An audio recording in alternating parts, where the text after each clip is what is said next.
ต้นไม้โบราณพี่น้องเอ้ยแต่กิ่งสาขาโอ้ยอย่าว่าเลยโอ้โหไม้โบราณไม้โบราณ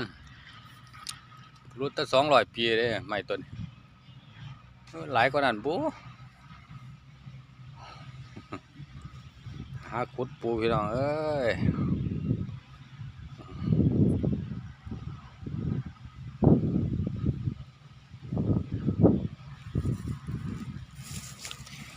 เฮ้ยสิบ่แตกพี่น้องเด็กหน่อยนะเล่นตุ่ม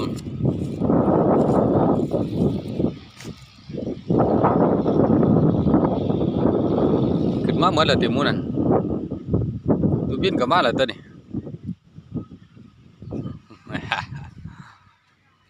ซุ่มใดวะซุ่มใดมาเอาเฟียงนี่ฮะเขายี่นั่นบ่